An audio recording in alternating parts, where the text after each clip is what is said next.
Oh, iya. Boleh dikasih tahu nggak sih Om, singkatan RJ itu sebenarnya apa tuh nama RJ? RJ itu Rodoto Jana. Rodoto Jana. Setiap ada razia itu barang-barang kecil semuanya itu kan disita-sitain.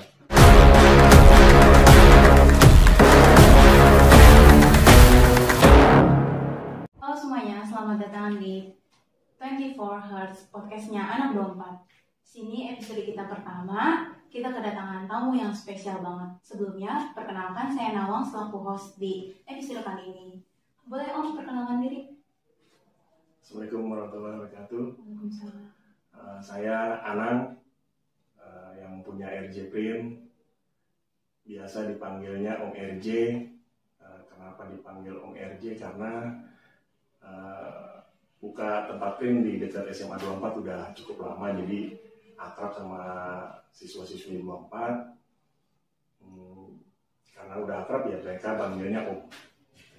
Dan tempatnya RJ jadinya Om RJ. Siapa sih yang nggak kenal sama Om kita yang kali ini? Pasti warga Dupat kenal semuanya sama Om kita kali ini. Om, boleh langsung tanya-tanya aja nih ya Om? Ya. Oke. Boleh ini Om, diceritain sejarah singkat RJ Print berdiri itu gimana dulu Om? RJ Print itu awalnya itu nggak niat ya, karena dulu bisnis saya itu sewa-sewain printer ke kantor-kantor besar, dan itu di bilangan Jakarta. Karena kita butuh tempat, akhirnya kita sewa gudang. Tempat pertama kalinya itu ada di depan RW 5 Kota Baru.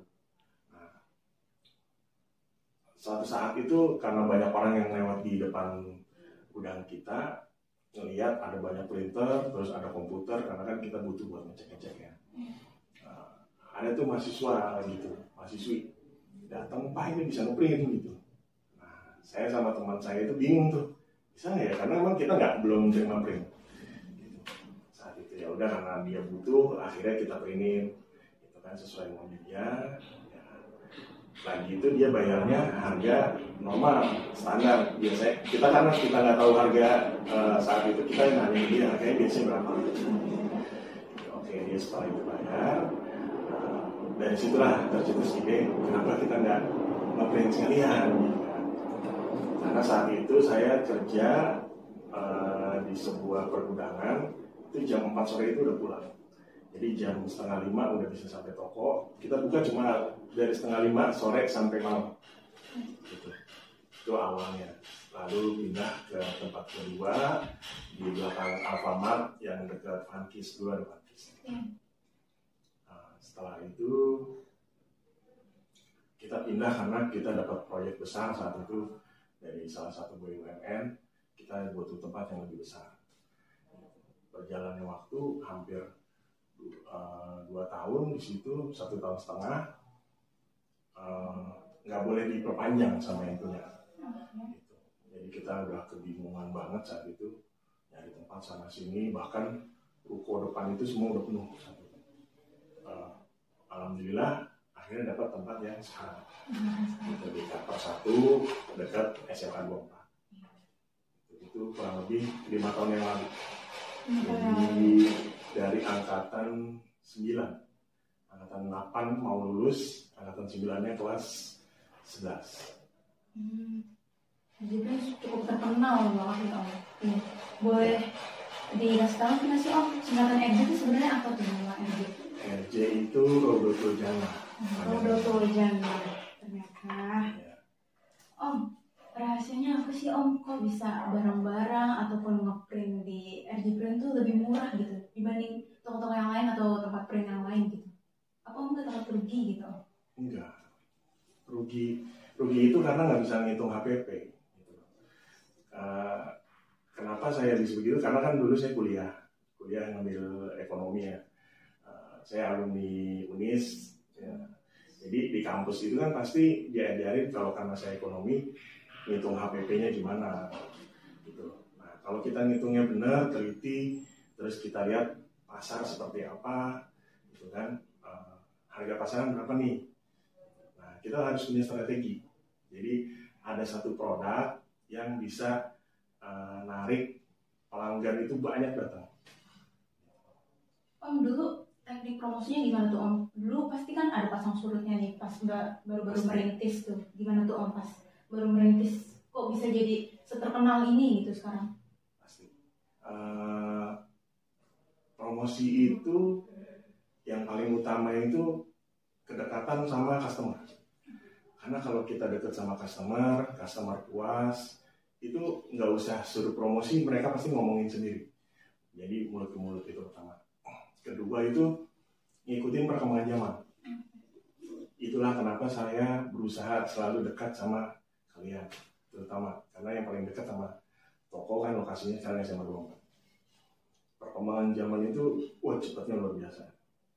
Saya belum kelar nih ngerjain Instagram, TikTok udah happening, gitu kan. TikTok lagi happeningnya udah mulai muncul platform-platform baru, gitu. Dan bahasa itu penting. Tiap hari, tiap bulan itu ada bahasa-bahasa gaul baru dari kalian. Nah, jadi kalau saya nggak belajar bahasa kalian, saya nggak bisa tuh komunikasi nanti sama kalian. Apa yang kalian suka, yang ini sukanya K-pop, yang ini suka wibu, yang ini anime yang lain gitu. Itu di zaman saya nggak ada.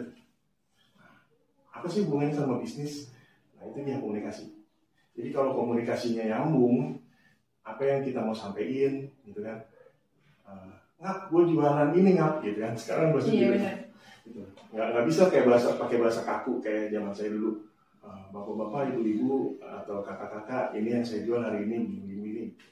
Jadi harus lebih cair, lebih akrab gitu sama calon atau customer yang memang kita jadiin tujuan. Kita mau jadiin, itu produk kita mau kita jual ke mereka. Wah, berarti tips dari Om RJ ini komunikasinya sangat penting nih. Om RJ ini ke kami tuh pihak OSIS MPK tuh sangat deket gitu. Alasannya Om selalu mensupport kegiatan-kegiatan sekolah, terlebih OSIS MPK tuh apa sih Om? Ini panjang, harus cerita sejarah nih berarti nih. Boleh tuh. Sama OSIS, terutama OSIS ya. Sekarang itu yang ada di toko itu ada 4 orang. Ya. Salah satunya ketua OSIS angkatan 10, Eci. Nah, berarti kan udah 4 tahun yang lalu. Kalau sekarang angkatan 14, kelas 10, dia kelas 10 berarti 5 tahun ya. Nah, waktu pertama kali Eci pindah, yang sering ngeprint ke toko itu ya anak OSIS.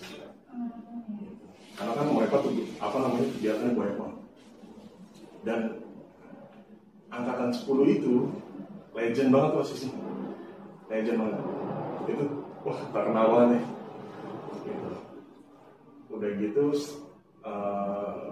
termasuk salah satu OSIS yang galak banget. Karena dulu ada Kak Eci, ada Kak Rafinawi, dan lain-lainnya. Nah, mereka itu sering ngadain razia tuh. Penertiban ya. Gitu kan. Itu pokoknya nggak disukai sama siswa-siswi. Itu awalnya terjalin tuh hubungan kedekatan sama OSIS. Dan mereka juga jago nego. Gimana kalau support begini? Oke, kita support. Berlanjut ke angkatan selanjutnya. Angkatan 11 ada Kak Yuni ya, Siti Yuni. Itu ada Kak Nabila, Dara, dan lain-lain. Nah, ini kalau boleh buka sedikit. Boleh banget. Jadi ini pelajaran juga nih buat MPK nih sama guru-gurunya. Jadi karena angkatan 10 itu OSISnya luar biasa, itu ada semacam gerakan buat ngegembosin OSIS. Serius. Ini kenapa saya cukup tahu karena ngomonginnya di toko. Gitu. Ngomonginnya di toko. Gitu. Intinya mereka nggak pengen nanti OSIS yang baru itu terlalu galak kayak angkatan 10. Terlalu menegakkan aturan itu luar biasa nih. Nah, dipilihnya orang yang baik. Gitu. Kayak ini tuh baik banget. Nah, itulah kenapa dia terpilih salah satunya. Saya tahu banget itu yang orang-orangnya itu yang dulu waktu nyusun itu tuh ada di bawah semua. Bener jadinya ya Om. Ya karena memang saat angkatan 10 banyak banget setiap ada razia itu barang-barang kecil semuanya itu kan disita-sitain. Disita-sitain ya pasti siswa nggak suka. Ya itu sebenarnya satu yang wajar. Cuma harus bisa diantisipasi sama MPK. Gitu kan. Jangan sampai menjaga kualitas organisasi ke depannya kan harus makin baik. Gitu. Nah, karena udah dekat dari angkatan 10 terus ke 11 gitu kan, makin dekat lagi. Nah, udah full support tuh. Udah mulai full support di angkatan 11. Tapi ada problem karena memang yang terpilih Kayuni gitu kan. Sebenarnya yang strong itu ada di Kanabila Makadara. Kayaknya sebenarnya dia tuh motor dua orang itu motornya OSIS saat itu. Nah, jadi yang sering komunikasi sama saya ya dua orang itu punya. Lanjut ke angkatan 12 ada Ade, Mukul dan yang lain-lain. Nah, sebelum dari angkatan 12 ini udah beda nih. Sebelum mulai, mereka udah mulai negosiasi. Negosiasi, gimana Om kalau full support dari awal, gimana. Terus apa yang bisa saya kasih masukan ke mereka. Gitu kan. Dan itu benar-benar jalanin. Dan kemarin saya juga komunikasi sama Ade. Salah satu pembina yang sekarang juga banyak ngasih input tuh. Ngasih banyak perubahan. Fix dari angkatan 12 itu full support. Cuma terhenti sama pandemi. Jadinya banyak kegiatan-kegiatan OSIS yang tadinya udah dirancang bagus ya, luar biasa deh. Gitu. Mereka juga jadi bingung kan, karena ngadepinnya wah gimana nih pandemi. Jadi banyak yang harusnya itu acara-acara yang bagus-bagus jadinya tertunda atau diganti. Baru lanjut ke angkatan 13 sekarang. Nah ini angkatan 13 unik juga nih, beda. Karena pertama mayoritas cewek. Iya betul, Mayoritas cewek. Dari awal langsung datang tuh, banyak banget. Kalau dulu mah cuma perwakilan doang. Kalau sekarang enggak, satu geng. Bisa 10-15 orang. Wah. Itu bagus banget buat kayaknya kalian tuh solid gitu. Jadi nggak terpisah satu. Cuma ya kalau ke toko nggak perlu semuanya lah, 1-2 orang aja nggak apa. Jadinya keroyokan ya Om. Gitu kan, wah keren banget gitu kayak. Nah, ya emang cewek begitu. Gitu. Jadi lebih solid gitu kan. Dan kalau yang angkatan-angkatan sebelumnya itu lebih cair gitu. Sama saya biasalah bercandaan gitu. Tapi kalau angkatan 13 ini lebih serius, bahasanya tertata, sopan-sopan. Wah itu saya jadi kaku sendiri ngomongnya gimana. Ya, beda kan kalau sama apalagi sama angkatan 10 ya, sama Eci, sama Raffi gitu kan. Jidan yang lain-lain udah bercandaan aja udah gitu. Angkatan 13 ini unik banget nih, asli beda banget. Gimana tuh unik kamu? Itu tadi, jadi lebih kelihatan dari awal lebih solid gitu kan, satu kalau kemana-mana gitu semua. Terus dari awal ngobrol sama kita tuh bahasanya itu benar-benar tertata, sopan gitu. Jadi saya sendiri sih nggak mempermasalahkan bahasanya, maksudnya mau pakai bahasa sehari-hari yang lebih akrab atau yang lebih formal itu sih nggak masalah. Gitu. Tapi satu organisasi begitu semua. Gitu. Nah, ketambahan sama pembina yang baru, yang walaupun saya belum nggak akrab banget, tapi saya cukup kenal lah pola pikirnya ke depannya mau gimana. Harapan saya sih akan beda, harus bisa bawa perubahan yang lebih besar lagi. Sebenarnya itu bisa terjadi pas kemarin angkatan 12, tapi karena pandemi jadi kayak kebingungan gitu, dihantam pandemi, mereka kebingungan kan mau gimana nih gitu kan, kita nggak bisa keluar, nggak bisa meeting bareng apa segala gitu kan, akhirnya cuma bisa online. Kalian kan udah terbiasa online, terus harus bisa mikirin ke depannya, wah apa aja nih yang kita bisa bikin, kita bisa garap gitu kan, dengan segala keterbatasan yang masih ada gitu kan, nggak boleh ke sekolah dulu gitu, kalau boleh pun ke sekolah masih terbatas gitu kan. Harapan saya sih ke situ ya, jadi bisa banyak nanti lahir konten-konten kreator, selebgram, TikTok gitu kan, terus food blogger gitu. Karena memang zaman sekarang itu nyari duitnya udah beda, nggak kayak zaman dulu, lulus sekolah, kuliah, kerja gitu, di pabrik, di kantor kayak gitulah. Anak sekarang beda, dari SMP aja udah banyak yang berani jadi seller di marketplace, dan itu beda banget itu sama zaman saya, itu beda banget.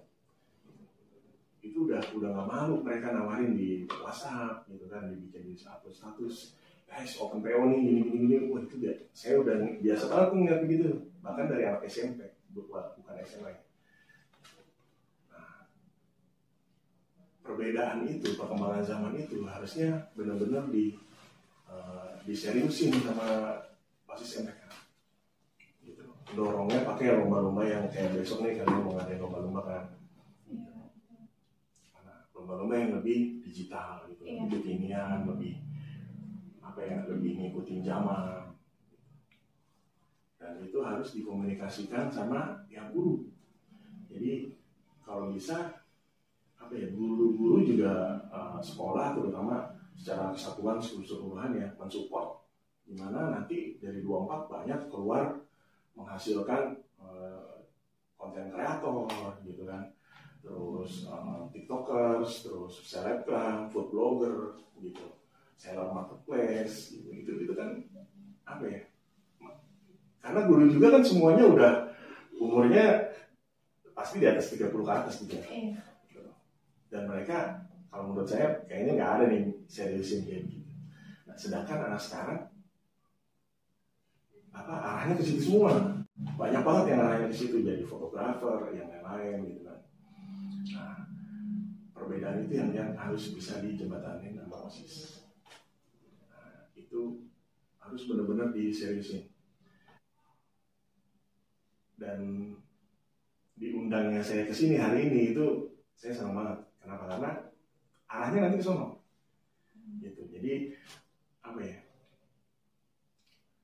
OSIS itu bukan cuma ya itu tadi kayak zamannya Eci, bikin razia gitu-gitu. Negakin, kalau zaman dulu yang telat upacara itu cepet gitu. Jadi fungsinya bukan cuma itu gitu. Jadi fungsinya lebih jauh lagi, ngembangin siswa-siswinya gimana caranya lebih kreatif, lebih keren gitu kan. Harus banyak dari sekarang nih, nanti ke depannya itu harus banyak tuh dari 24 lahir anak-anak yang bisa jago lah dalam editing, bisa jadi konten kreator yang handal, yang keren gitu kan. TikTokers yang kan TikTok kan nggak semuanya yang negatif joget-joget gitu kan, sekarang banyak banget yang positif gitu loh. Editor-editor yang luar biasa kan. Nah, harusnya arahnya itu ke sana. Mudah-mudahan dari awal podcast ini nih ke depannya makin kencang lagi. Amin. Om, lanjut ke pertanyaan berikutnya nih ya Om. Oke. Nih, Om dengar-dengar Om tuh punya beberapa sertifikat pendidikan non formal seperti bahasa Inggris, komputer, dan lain sebagainya. Caranya Om waktu di kala itu memotivasi diri dan ngebagi waktunya gitu gimana Om? Sebenarnya ya saya dulu juga nggak bukan termasuk golongan murid yang pintar.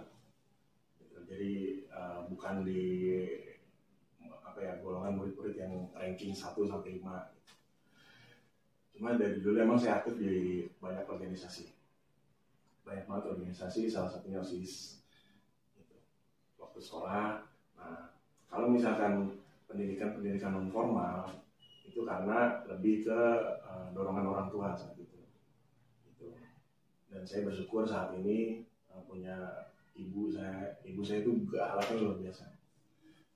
Dulu saya nggak ngerti tuh kenapa ibu galak banget gitu. Tapi sekarang begitu udah di umur saya sekarang, saya lahir 84, berarti sekarang 37 ya. Walaupun tampangnya mungkin banyak yang bilang 40, 50, tapi saya baru 37 guys. Terlihat seperti 36. Wah itu fitnah ya. Nah, apa namanya? Banyak pasti di pikiran kalian, kenapa sih orang tua galak-galak gitu kan? Karena mereka udah ngalamin pahitnya hidup. Nah, jadi nge-push ke anaknya itu kadang berlebihan. Karena takut kayak mereka gitu loh, gagal, susah ngarepin hidup gitu. Jadinya harus kursus ini, kursus itu. Nah, jujur ya, saya lebih ke situ. Jadi banyak diikutin kursus, sono sini gitu kan. Ya, kenal namanya anak. Ya udah mau gimana gitu, apalagi nyokap galak banget. Ya udah. Dulu ngeberontak. Tapi sekarang malah bersyukur karena alhamdulillah banget sekarang. Dulu dipaksa kursus bahasa Inggris, terus saya dulu D1 dulu, jadi nggak langsung S1. Saya dulu D1 dulu, habis itu kerja, terus pas kerja baru sambil kuliah lagi S1 gitu. Itu juga wah, ibu saya nggak berhenti tuh ngomelin tuh tiap hari bahkan. Dan sekarang saya bersyukur banget, alhamdulillah banget, bahkan berusaha ngebales semua kebaikan orang tua gitu kan. Karena dari paksaan mereka di dulu waktu saya masih SMA gitu kan sampai kuliah, itu hasilnya ya saya sekarang gitu. Jadi buat kalian nih yang masih sekolah gitu kan, kalau orang tuanya galak gitu, jangan berpikir jelek, karena tujuan orang tua pasti baik, cuma kan pendidikan mereka beda-beda. Jadi cara nyampeinnya tuh kadang ya nggak pas sama hati kita, nggak sesuai. Kita sukanya K-pop, orang tua kita sukanya sinetron. Itu aja kan udah gak nyambung tuh. Gitu. Nah, kita yang lebih kekinian harus lebih ngerti. Gitu. Jadi jangan kita maksa orang tua kita yang ngertiin kita mulu, kita yang harus ngertiin orang tua.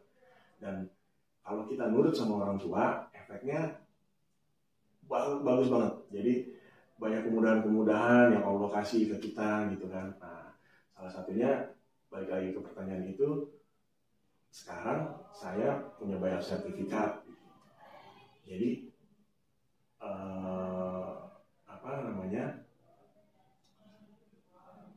nanti sebelum 40, kalau misalkan bisnis saya gagal, nah saya masih bisa kerja. Cara ngebagi waktunya gimana?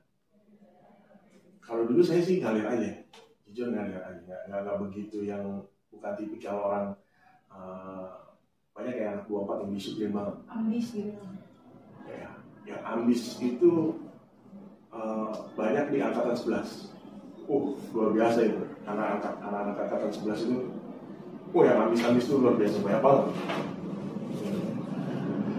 Contoh ada KDL, terus Kak Margaret. Itu kalau ngeprint ke toko itu, dia yang ngeprint, ya stres saya.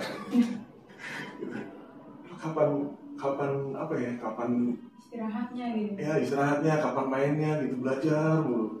Nah, saya bukan tipikal kayak mereka yang bisa bagi waktu pagi siang gitu. Kalau saya lebih tipikal yang ngalirannya ya udah di situ. Tapi kalau udah di situ dijalani gitu, jangan bolos-bolosan gitu kan.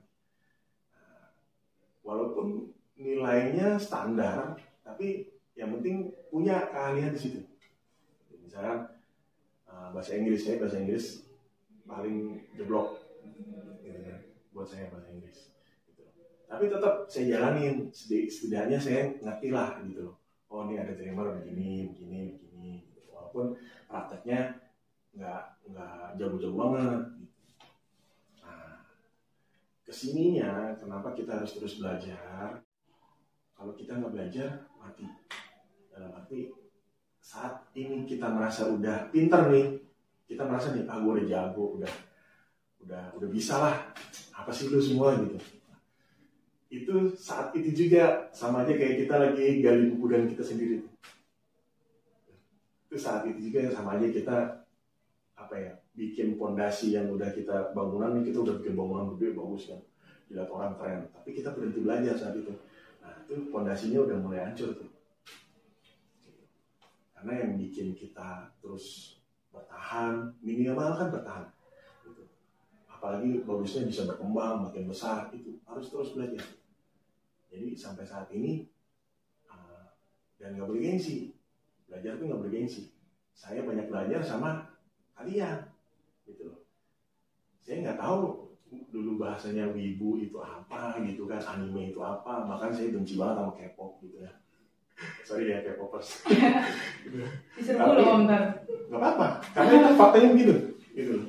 Tapi setahun terakhir, satu tahun terakhir, buset, ini army semua nih gitu loh, ya. Waduh, kayak K-popers semua nih yang ngeprint di toko gitu. Nah, saya harus belajar. Gitu. Belajarnya harus nonton kayak drakor juga, harus tahu grup band K-pop begitu, harus begitu. Karena nanti kalau nggak begitu, nggak ada kedekatan yang bisa sampai bikin customer itu loyal gitu ke toko. Jadi jangan pakai gengsi, aduh bocil apa sih? Wah, saya malah belajar sama yang masih muda-muda banget. Terutama Instagram, gitu kan, TikTok aja belum saya seriusin buat media promosi, masih Instagram doang yang masih saya seriusin, WA sama Instagram. Jadi kalau kita nggak ngerti gitu kan, apa yang mau kita tampilin di feed Instagram, contohnya, kita nggak ngerti nih apa yang lagi happening. Sekarang kan yang cepat naik itu kan kayak shit posting gitu. Ya kan, jokes yang buat gue jujurnya nggak lucu gitu. Cuma ya gitu. Nah, tapi buat kalian itu likes-nya banyak banget gitu. Gimana caranya gue bisa nampilin feed di Instagram yang bagus kalau nggak tahu apa yang kalian suka? Nah, belajarnya dari mana ya? Dari kalian, dari yang lebih muda kan. Berarti kan saya yang udah kepala 3 gitu kan, mau kepala 4 sebentar lagi harus turun lagi kan ke yang saya udah lulus SMA, kalian baru lahir loh. Ya kan, kalian kan 2000-an semua kan lahirnya. Saya udah lulus SMA, kalian baru lahir. Nah, harus belajar makanya. Oh sekarang zamannya begini, bikin TikTok begini. Saya bikin TikTok belajar sama karena di toko ada Kak Tias, ada Kak Dwi, sekarang ada Kak Raja sama Kak Eci gitu kan. Nah itu alumni bongkar semua. Saya belajar sama mereka, gimana nih bikin TikTok begini caranya gini. Karena itu salah satu media promosi yang murah, gratis, bahkan gampang bikinnya, nggak pakai 2 jam, 3 jam. Beda kalau zaman dulu sebelum ada TikTok, pasti bikinnya pakai Adobe Illustrator lah, apalah saya kurang paham tuh. Pokoknya banyak pakai software lah gitu. Nah sekarang gampang pakai TikTok, gitu kan. Ambil video sebentar, 5 detik gabungin, udah upload di WA. Karena gini Om, biasanya banyak para orang tua yang kayak gengsi gitu, apalagi sih anak bocil nih, nggak usah ikutan deh, kayaknya gue lebih berpengalaman gitu deh di akhir. Itu gimana cara ngebuka pemikiran mungkin para yang mungkin udah seumur Om nih gitu, ya, supaya nggak gengsi gitu. Emang itu masalah besar dan umum banget, banyak banget terjadi sama orang tua gitu kan. Kalau di posisi anaknya yang harus ngertiin ke orang tuanya. Jadi tahu kalau orang tuanya kaku, kuno gitu kan, nggak bisa diajak asik gitu. Nah, jadi di posisi anak itu kan saya juga anak ya, saya punya orang tua gitu. Jadi harus konsisten. Yang saya lakuin ya, saya konsisten. Pertama, misalkan saya nggak pernah nyusahin orang tua dulu. Kalau saya pribadi. Misalkan umum nih, saya sama istri saya kerja gitu kan, anaknya dititipin orang tua, kalau saya enggak. Nah, orang tua itu pasti ngeliat tuh, oh nih anak serius nih gitu. Nah, buat kalian contohnya di rumah lebih rajin, ada kerjaan rumah dikerjain, jangan mager juga gitu. Terus udah mager minta duit mulu, tahu-tahu pengennya diturutin mulu, ya nggak bisa juga. Itu kalian nggak dewasa namanya. Beban orang tua namanya. Ya boleh sih, memang anak itu bukan orang tua gitu, tapi nggak boleh nyusahin. Jadi harus seimbang tuh. Kalian maunya, misalnya nih, minta handphone harganya 4 juta. Kenapa harus 4 juta gitu kan? Karena RAM-nya harus sekian. Nanti kalau dibeliin handphone ini bisa belajar fotografi, kalau dibeliin handphone ini bisa belajar jadi videographer gitu kan, bisa belajar jadi content creator, bisa belajar jadi selebgram. Dijelasin ke orang tua. Gitu. Karena orang tua nggak ngerti, gila lu minta 4 juta, mahal amat. Mau kita nyari duitnya gampang gitu kan umumnya gitu orang tua. Gitu. Ya, nah dijelasin tuh dengan dewasa, ngomongnya baik-baik pas lagi kondisi, wah ini lagi santai nih orang tua nih, gitu kan. Nah ya udah, masuk tuh minta ke situ ngejelasin gitu, handphone segini, ya nggak apa-apa deh, misalkan bapak nyicil atau gimana, ya udah. Atau misalkan uang jajan saya tadinya 10.000 dikurangin deh jadi 5.000, nggak apa-apa, karena nanti dengan handphone ini saya bisa belajar ini. Nah, tapi kan kalau misalkan segitu, nanti ya udah, kan sekarang ada pembantu, nggak usah perlu pembantu deh, aku yang ngerjain gitu. Harus ada take and give. Jadi lu punya komitmen, kalau dibeliin handphone harga sekian bisa ngasih apa ke orang tua gitu. Nah, jadi orang tua juga percaya, wah ini anak gue bener nih gitu. Tujuannya ke arah yang bener, bukan beli handphone 4 juta, bahkan ada yang minta sampai 10 juta cuma buat bikin status iPhone cek gitu. Cuma buat bikin begitu doang, habis itu nggak ada perkembangan yang bahkan bisa nyari duit dari situ gitu loh. Kan sekarang anak sekarang harusnya itu didorong bisa nyari duit dari sosial media. Jadi pola pikirnya itu berubah.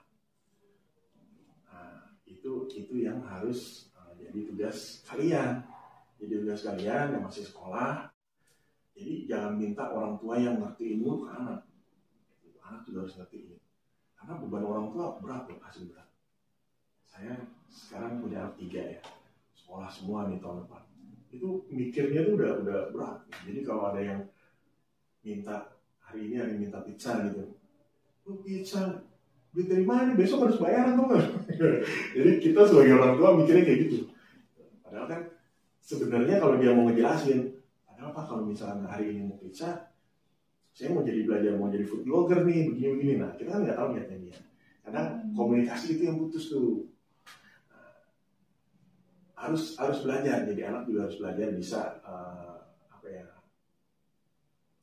membangun komunikasi yang bagus gitu ke orang tua. Jadi jangan ngambekannya terus digedein gitu kan, tapi mintanya banyak juga gitu loh. Itu kan kewajiban orang tua, iya betul kewajiban orang tua. Tapi kan pendidikan orang tua zaman dulu sama sekarang beda banget asli. Jangankan orang tua kalian ya, yang sekarang udah 40, 50, saya yang masih kepala 3 aja yang ketemu kalian yang belasan masih di bawah 20 gitu kan, itu udah beda banget cara komunikasinya, pendidikannya beda banget, terus keadaannya sosial media dulu bahkan nggak ada sosial media gitu kan. Nah itu benar-benar merubah cara komunikasi yang dulu kalau mau tahu kabar orang yang jauh harus nulis surat, sekarang cuma pakai WA aja, sedetik 2 detik udah tahu di sana sehat gitu kan. Nah itu kan komunikasi tuh. Nah, jadi orang tua yang dulu ditanamin dengan nilai-nilai yang masih ya zaman dulu itu begitu gitu loh. Sekarang anak sekarang enggak begitu. itu bentrok banget memang. Nah, yang harus lebih ngerti itu harusnya anak sekarang, gitu. Karena memang zaman dulu nggak begitu, gitu. Bahkan orang tua kita banyak yang bingung kalau misalnya pegang handphone, nih, ngirim email gimana nih dari handphone gitu ya. Nah, kita sebagai anak harus berperan tuh, gitu. Oh nih ya, bisa tahu orang tuanya nih Pak, sekarang zaman sekarang tuh bisa jadi YouTuber. Oh si Atta tuh kemarin nikah sampai berapa puluh miliar gitu kan. Ya, gitu. Itu cuma dapet duit dari YouTube. Gitu. Gimana caranya biar bisa jadi YouTuber? Itu kan prosesnya lama gitu. Kita kasih tahu. Nah, awalnya dari sini nih, kita cari mungkin video pertamanya Atta gitu kan. Oh no, tuh awalnya cuma begini nih Pak, gitu. Bu, begini awalnya. Nah, kita butuh handphone yang agak bagus. Gitu.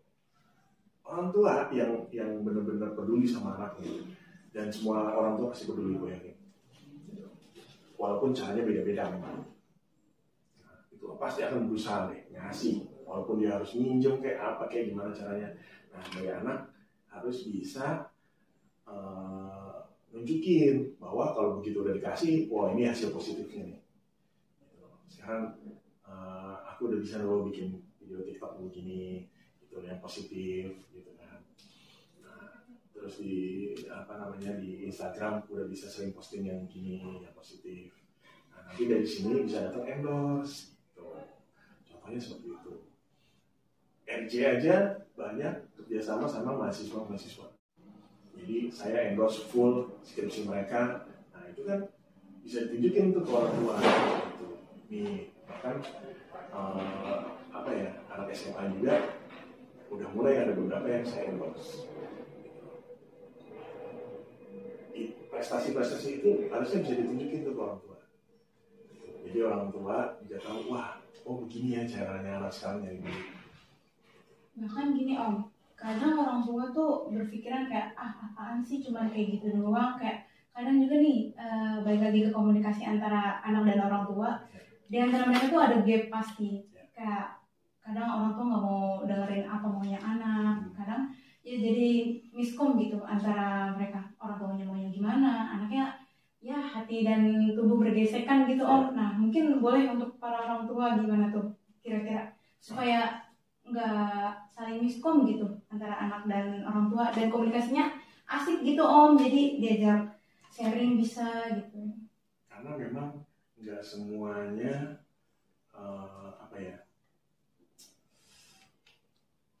terbuka gitu. Jadi kalau saya sama istri saya ya, itu ngaturnya itu istri saya yang lebih dekat sama anak-anak, dia lebih terbuka, saya lebih galak. Jadi kalau bahasa ada good cop, bad cop gitu. Jadi istri saya jadi good cop, saya jadi bad cop. Nah, ketika istri saya lagi marah, saya yang turun tuh. Saya yang turun, saya yang jadi good copnya. Gitu. Saya yang lebih tenangin ke mereka. Gitu. Nah, anak itu kan karena nggak ngerti tuh. Apa nih marah mulu nih. Tapi kalau kita nggak disiplinin di situ, di hal-hal yang memang perlu didisiplinkan, itu kebablasan. Gitu. Jadi jangan selalu menilai orang tua itu marah-marah dulu, ya kan? Karena memang ada hal-hal yang harus didisiplinkan. Gitu. Jadi nggak semuanya itu buruk gitu loh. Kalau marah-marah atau ngasih tahu gitu kan bawel ke anak itu buruk, itu enggak. Gitu. Apa yang kalian pikir sekarang buruk itu belum tentu 5-10 tahun lagi itu buruk buat kalian. Misal nih tiap hari disuruh nyapu, nyuci, ngepel gitu kan, setrika, itu kan kerjaan yang membosankan banget gitu kan. Buat saya juga dulu sebagai anak juga begitu. Beres-beres rumah. Tapi begitu udah berumah tangga, kita ngerasain sendiri. Kalau harus bayar pembantu sekian, kita kerjain sendiri sekian. Gitu. Nggak ngeluarin biaya gitu. Karena kalau udah terbiasa dari kecil, akhirnya kita minim tuh buat ngeluarin biaya buat pembantu kan. Daripada buat bayar pembantu, mendingan duitnya buat makan-makan. Gitu. Nah, atau buat hal-hal yang lain yang lebih positif gitu kan. Nah, kan anak kan mikirnya capek nih gue gitu loh, buat ngerjain kerjaan rumah yang kayak gitu receh gitu tiap hari. Buat mereka kan receh, tapi sebenarnya itu enggak, itu dasar banget tuh, asli dasar banget. Nah, dari situ bahkan anak itu terdidik jadi lebih mandiri. Kalau udah terdidik jadi lebih mandiri, begitu mereka udah dewasa, dia udah siap tuh ngadepin dunia kerasnya kayak gimana, ya kan? Nah, dia nggak tergantung lagi sama orang tua. Nah, memang dididiknya harus begitu. Anak nggak ngerti kan, karena mikirnya cuma dunia dia saat ini. Kebanyakan anak SMA itu mikirnya ya udah dunia gue SMA saat ini. Wah, bahkan anak SMA ya mikirnya itu wah enak deh, ntar gue pengen cepet-cepet kuliah. Saya kasih tahu ya, masa yang paling indah itu SMA. Nggak ada lagi. Corona om, tapi kenapa? Corona om enggak. Ya. Gini, semua zaman itu punya masalahnya masing-masing. Kayak zaman saya. Buat saya dulu SMA saya indah banget. Padahal nggak ada sosmed. Saya nggak bisa posting apa yang saya makan hari itu. Ya kayak kalian nih. Saya nggak bisa posting saya jalan-jalan kemana hari itu. Teman-teman saya nggak tahu. Besoknya kalau udah sekolah baru saya ceritain, mereka baru pada tahu. Ya kayak sekarang ya. Detik ini kamu makan ricis, teman kamu tahu. Karena diupload di status WA. Buat kamu zaman sekarang nikmat. Buat saya zaman saya dulu keren banget. Dengan adanya corona, ya, itu kan hambatan nih. Kalau kamu ngelihatnya hambatannya doang, ya udah. Yang di luarnya itu peluang, itu kan banyak banget, gitu. Dan terbukti dengan adanya corona itu banyak banget lahir pekerjaan-pekerjaan baru, gitu. Terus kreativitas yang tadinya, contoh TikTok nih. Sebelum corona biasa aja. Wah, pas corona luar biasa naiknya. Luar biasa. Bahkan sekarang walaupun udah mulai terkendali ya coronanya, TikToknya makin happening lagi. Bahkan update-nya itu bukan per hari, per jam. Pagi ada kasus, siangnya udah di Instagram, ini apa lagi nih? Wah, udah nih. Harus cari lagi di TikTok gitu. Nah, jadi problem-problem yang kalian hadapin sekarang, ada corona, gitu kan? Itu jangan dilihat problemnya gitu, jangan dilihat masalahnya, jangan dilihat coronanya. Di luar itu karena ada corona terpaksa kalian harus di rumah terus. Nah, bete kan? Jadinya ada waktu banyak buat edit video, gitu. Ada waktu banyak buat ngambil foto. Banyak banget sekarang anak yang jago ngambil foto. Misalnya contoh ngambil foto bunga kayak gini. Apa ya? Jadi estetik banget gitu. Padahal mas saya kalau ngerjain juga saya nggak bisa. Ya. Jadi karena dia sering latihan, terus habis itu diedit, kan satu foto itu ngeditnya bisa setengah jam, 1 jam, gitu kan. Nah, karena sekarang corona di rumah mulu, jadi punya banyak waktu buat itu. Nah, harusnya yang dilihat peluangnya itu. Nah, balik lagi ya, kalau banyak anak SMA yang bilang, wah pengen cepet-cepet kuliah deh, ntar begini, salah besar. Apa ya, apalagi yang ambis gitu kan, terus masuk negeri, wah keren di negeri, salah. Negeri itu lebih pusing, lebih begadang-begadang deh, luar biasa gitu. Karena memang penderitaannya, ya itu yang harus kalian tempuh gitu, kalau mau sukses di kedepannya. Gitu. Nah, buat saya pribadi, pesan ke kalian semua yang masih SMA, pergunakan baik-baik. Udah nikmatin aja nih masa SMA. Luar biasa tuh, SMA tuh luar biasa. Paling nikmat. Belum puyeng, asli. Puyeng itu cuma sama tugas. Satu doang. Sama tugas sekolah, tugas rumah udah. Tapi kalau udah kuliah, itu problemnya itu lebih banyak. Apa ya? Tugasnya lebih luar biasa. Gitu. kesusahan, tingkat susahnya itu bisa 10 kali lipat dari tugas anak SMA. Percaya deh. Ya. Terus dosen itu jauh sifatnya daripada guru. Guru itu lebih ngayungin. Masih banyak lah guru yang sifatnya kayak orang tua gitu. Kalau dosen itu banyak yang sifatnya kayak bos gitu kan. Maunya, kan saya dosennya gitu. Terserah saya gitu. Wah itu kalau dengar bahasa gitu sering banget deh, biasa itu. Nah, beda sama guru. Guru masih banyak yang bisa jadi teman curhat, ya kan, masih bisa banyak yang kita jadiin apa ya, ketika kamu ada masalah bisa ke situ gitu kan.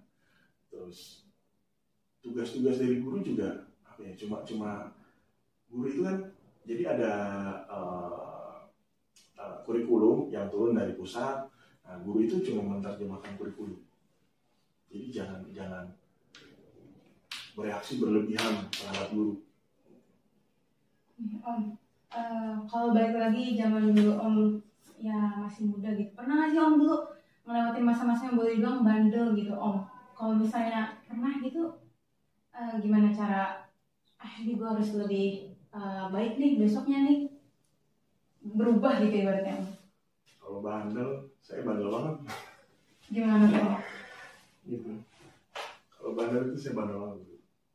Luar biasa bandelnya. Cuma kalau saya bandel juga, organisasi juga. Jadi dekat ke semuanya gitu. Kan kalau zaman dulu tuh kepisah jadi dua. Yang kutu buku sama yang bandel. Nah, biasanya yang kutu buku ini jadi apa? Yang suka organisasi, di OSIS, apa segala, ya cuma yang kutu buku gitu. Yang bandel, ya bandel gitu. Nah, kalau saya dua-duanya itu dulu. Kalau berubahnya, dan saya sendiri ya, ke anak-anak 24 gitu, cowok-cowok kebanyakan, kayaknya belum pernah deh, apa ya, sampai ngeremehin gitu anak-anak yang bandel gitu kan. Karena gini, anak yang bandel itu jangan cuma dilihat negatifnya doang ya. Jadi banyak banget nih, saya, teman-teman saya, dan saya ngeliat dengan mata kepala saya sendiri sekarang.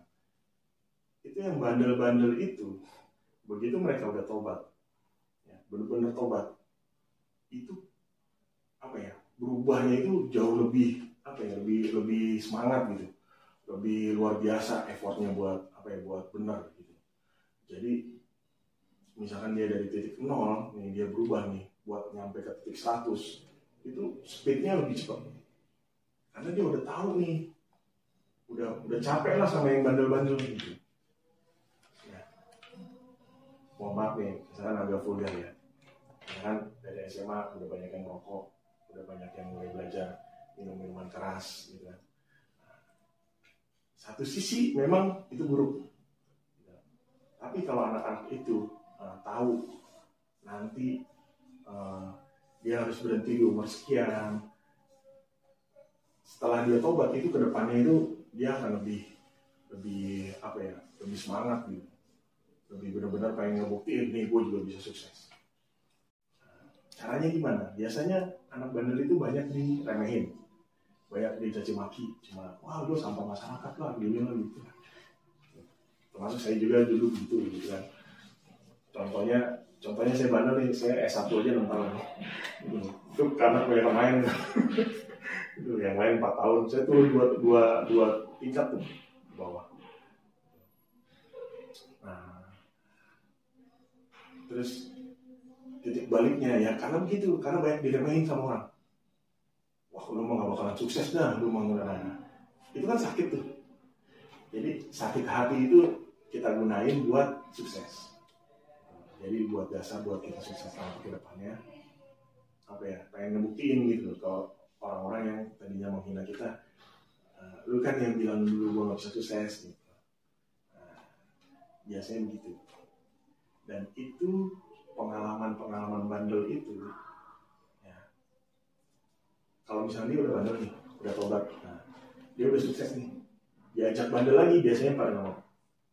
Kenapa? Karena udah tahu, misalnya dia perokok berat, terus kedepannya karena dia udah banyak duit gitu kan, sukses, terus disuruh merokok lagi. Kalau dia udah berhenti, dia nggak belum tentu mau, karena dia udah tahu apa sih rokok gitu doang.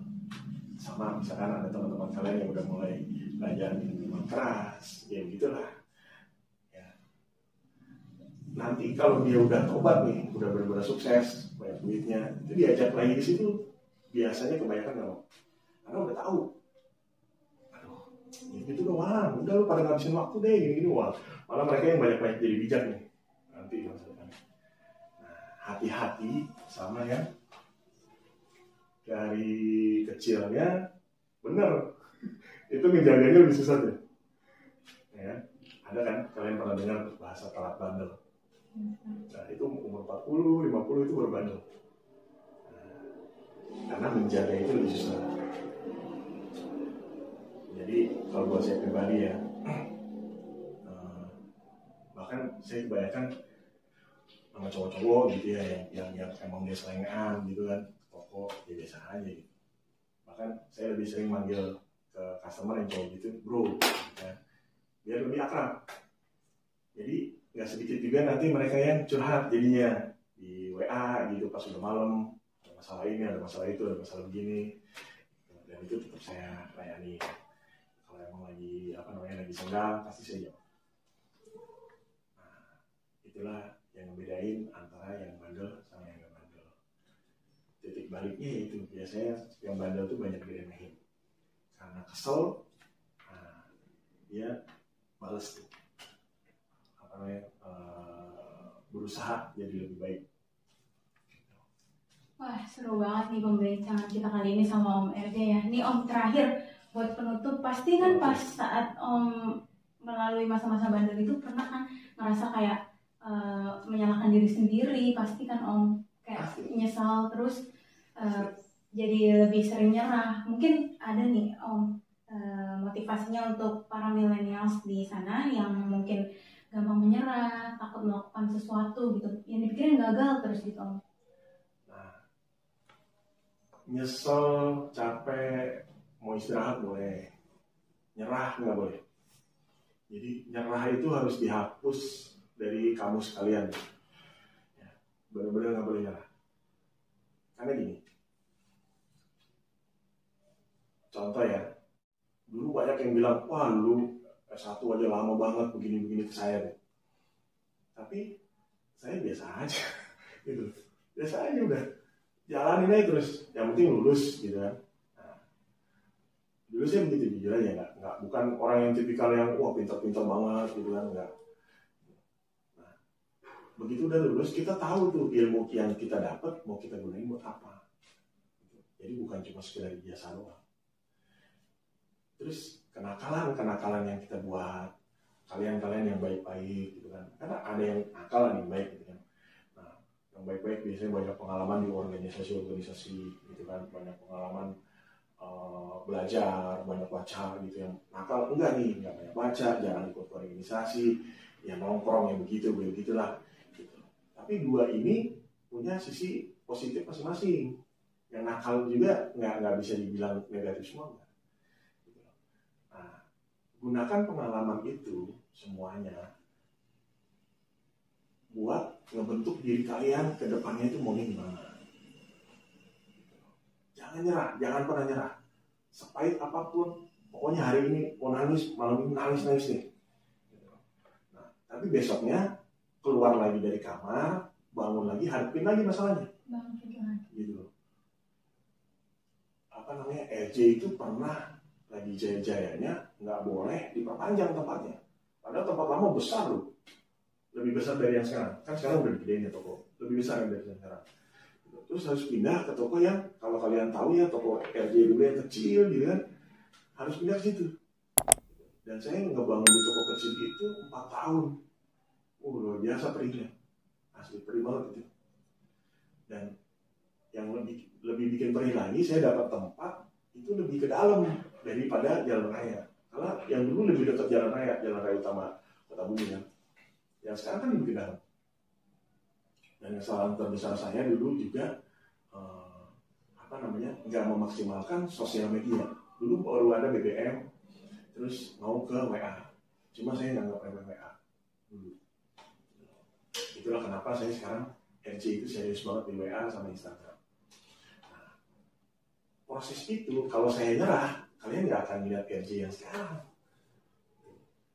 Tutup udah RJ dari dulu, udah saya balik lagi kerja jadi pegawai. Tapi saya nggak nyerah. 4 tahun pertama, waktu dari pertama toko pindah itu sepi ya, dengan kondisi seadanya, pelan-pelan kita menuhin toko gitu kan, terus ngerapiin toko, perbaiki terus ya kan. Ada masalah printer rusak, ada masalah sama karyawan, customer apa sebenarnya. Udah hari ini kalaupun saya mau nangis ya nangis aja gitu, kalau mau marah aja hari ini, tapi jangan nyerah. Besok bangun lagi, buka toko lagi. Nah, wujudin deh mimpi kalian apa. Menarik banget nih pembahasan kita kali ini. Terima kasih banget nih Om udah mau datang jadi speaker kita di sini. Boleh dong Om Instagramnya RJ ataupun media sosialnya RJ dipromosiin? Instagram udah banyak yang tahu, Instagram mah cuma apa namanya RJ Print Solution ya, itu udah banyak yang follow. Alhamdulillah udah berapa ya, 1.500 kayaknya.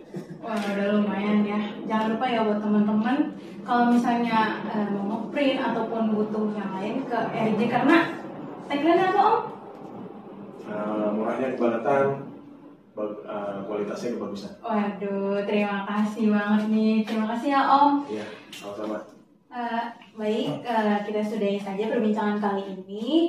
Terima kasih untuk para pendengar dan bisa nanti kita akan bertemu lagi di next episode di 24 Hertz podcastnya Anak 24. Assalamualaikum warahmatullahi wabarakatuh.